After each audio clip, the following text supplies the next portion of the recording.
It is Aunt T again with Good Night Stories with Aunt T. Last time we were together, Pooh had tried to get some honey from the bees in the very, very tall tree, and it didn't work so very well. And he landed in a gorse bush, and he had to brush the prickles from his nose. And then he had to begin to think again. And the first person he thought of was Christopher Robin. And so now we will continue the story of Chapter 1 of Winnie the Pooh. So here is Pooh trying to get out of the gorse bush. And you see, he has prickly things all on his backside and in his nose. Poor old Pooh, he's not feeling so good right now. "Was that me?" said Christopher Robin in an odd voice, hardly daring to believe it. "That was you." Christopher Robin said nothing, but his eyes got larger and larger, and his face got pinker and pinker. So Winnie the Pooh went round to his friend Christopher Robin, who lived behind a green door in another part of the forest.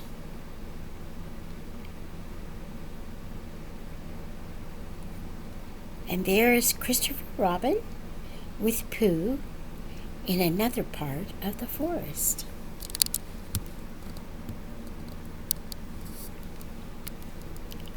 "Good morning, Christopher Robin," he said. "Good morning, Winnie the Pooh," said you. "I wonder if you've got such a thing as a balloon about you." "A balloon?" "Yes, I just said to myself coming along, I wonder if Christopher Robin has such a thing as a balloon about him. I just said it to myself, thinking of balloons and wondering." "What do you want a balloon for?" you said. Winnie the Pooh looked round to see that nobody was listening, put his paw to his mouth, and said in a deep whisper, "Honey." "But you don't get honey with balloons." "I do," said Pooh. "Well, it just happened that you had been to a party the day before at the house of your friend Piglet, and you had balloons at the party. You had a big green balloon, and one of Rabbit's relations had a big blue one and had left it behind, being really too young to go to a party at all. And so you had brought the green one and the blue one home with you." "Which one would you like?" asked Pooh. He put his head between his paws and thought very carefully. "It's like this," he said. "When you go after honey with a balloon, the great thing is not to let the bees know you're coming. Now, if you have a green balloon, they might think you were only part of a tree and not notice you. And if you have a blue balloon, they might think you were only part of the sky and not notice you. The question is, which is most likely?" "Wouldn't they notice you underneath the balloon?" you asked. "They might or they might not," said Winnie the Pooh. "You can never tell with bees." He thought a moment and said, "I shall try to look like a small black cloud. That will deceive them."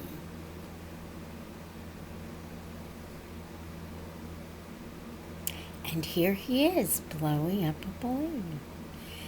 Then you had better have the blue balloon, you said.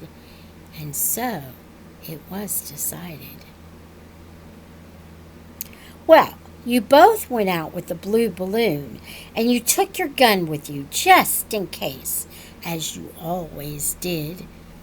And Winnie the Pooh went to a very muddy place that he knew of, and rolled until he was black all over. And then, when the balloon was blown up as big, and you and Pooh were both holding onto the string, you let go suddenly, and Pooh Bear floated gracefully up into the sky and stayed there, level with the top of the tree and about 20 feet away from it. Hee, Pooh looks pretty funny.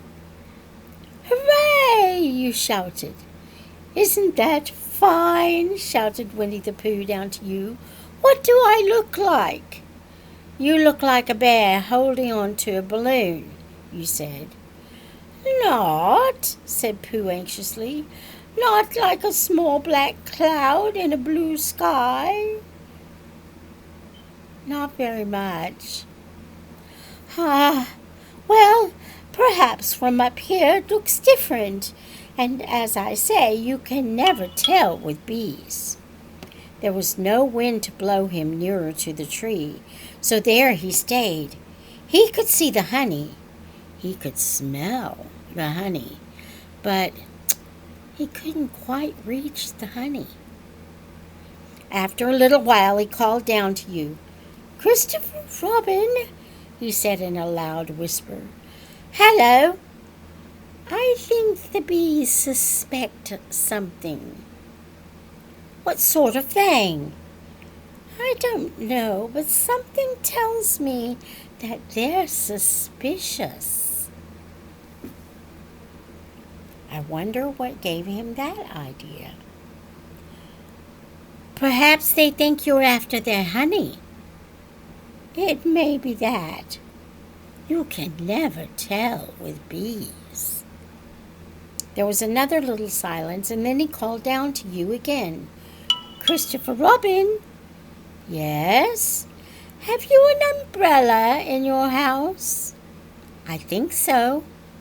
I wish you would bring it out here and walk up and down with it, and look up at me every now and then and say, Tut, tut, it looks like rain.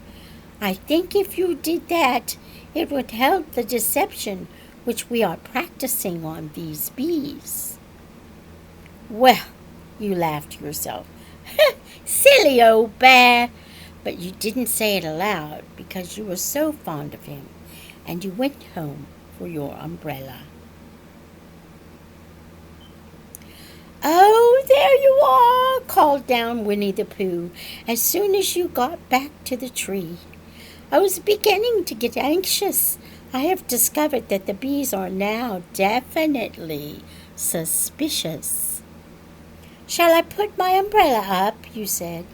Yes, but wait a moment. We must be practical. The important bee to deceive is the queen bee. Can you see which is the queen bee from down there? No. Oh, a pity. Well, now, if you walk up and down with your umbrella saying, Tut, tut, it feels, it seems, it looks like rain, I shall do what I can by singing a little cloud song, such as a cloud might sing. Go. So while you walked up and down and wondered if it would rain, Winnie the Pooh sang this song. How sweet to be a cloud floating in the blue.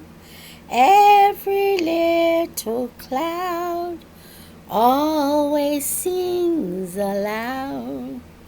How sweet to be a cloud floating in the blue. It makes him very proud to be a little cloud. The bees were still buzzing as suspiciously as ever. Some of them, indeed, left their nests and flew all around the cloud as it began the second verse of this song. And one bee sat down on the nose of the cloud for a moment and then got up again. "Christopher, Robin," called out the cloud. "Yes? I've been thinking, and I've come to a very important decision. These are the wrong sort of bees." "Are they?" "Quite the wrong sort. So I should think they would make the wrong sort of honey. Shouldn't you?" "Would they?"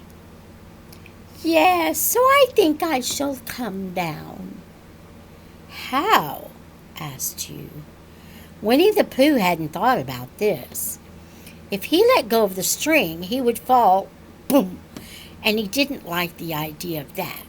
So he thought for a long time, and then he said, "Christopher Robin, you must shoot the balloon with your gun. Have you got your gun?" "Of course I have," you said. "But if I do that, I will spoil the balloon," you said. "But if you don't," said Pooh, "I shall have to let go, and that would spoil me." When he put it like this, you saw how it was, and you aimed very carefully at the balloon and fired. "Ow!" said Pooh. "Did I miss?" you asked. "You didn't exactly miss," said Pooh, "but you missed the balloon." "I'm so sorry," you said, and you fired again, and this time you hit the balloon. And all the air came slowly out, and Winnie the Pooh floated down to the ground. But his arms were so stiff from holding onto the string of the balloon all that time that they stayed up straight in the air for more than a week. And whenever a fly came and settled on his nose, he had to blow it off. And I think, but I'm not sure, that is why he was always called Pooh.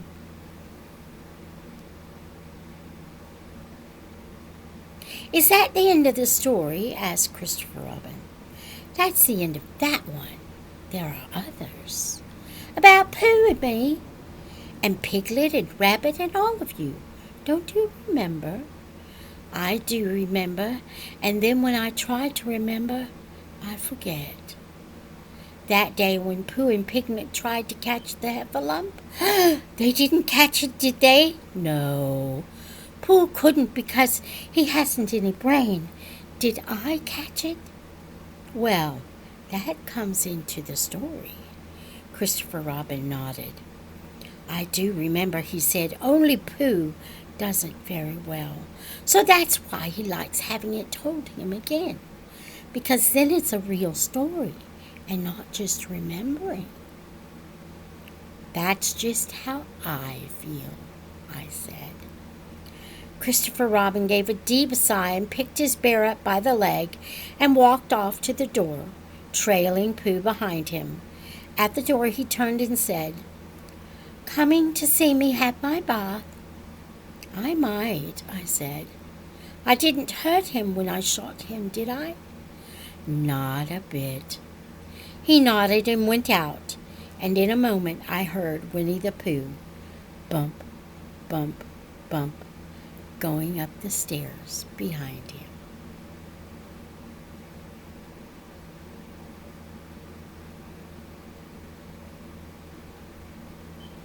And that is the end of Chapter 1 of Winnie the Pooh by A.A. Milne.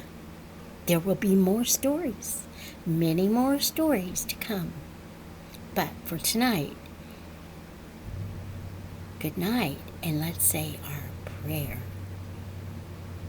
Now I lay me down to sleep.